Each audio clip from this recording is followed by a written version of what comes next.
ಅಲ್ಲ ಸ್ನೇಹಿತರೆ, ಕದ್ದು ಕುಡಿಯೋ ಬೆಕ್ಕನ್ನ ಮನೇಲಿ ಇಟ್ಕೊಂತೀವಿ, ಅದೇ ನಿಯತ್ತಾಗಿರೋ ನಾಯಿನ ಮನೆಯಿಂದ ಆಚೆ ಹಾಕಿರ್ತೀವಿ.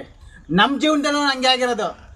ಕೆಲವು ಮಿಲ್ಟ್ರಿಗುಡ್ದಾರನ್ನ ಮನೆಯೊಳಗೆ ಸೇರಿಸ್ಕೊಂತೀವಿ, ಅದೇ ನಿಯತ್ತಾಗಿರೋರನ್ನ ಮನೆಯಿಂದ ಆಚೆ ನಿಲ್ಲಿಸಿ ಮಾತಾಡಿ ಕಳಿಸ್ತೀವಿ.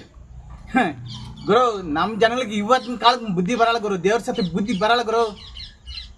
ಇವ್ರಿಗಿರೋ ನಿಯತ್ತು ನರಮನುಷ್ಯರಿಗಿಲ್ಲ. ಪ್ರಾಣಿಗಳೇ ಗುಣದಲ್ಲಿ ಮೇಲು, ಮಾನವನಿಗಿಂತ ಕೀಳು, ಉಪಕಾರ ಮಾಡಲಾರ, ಬದುಕಿದರೆ ಸಹಿಸಲಾರ.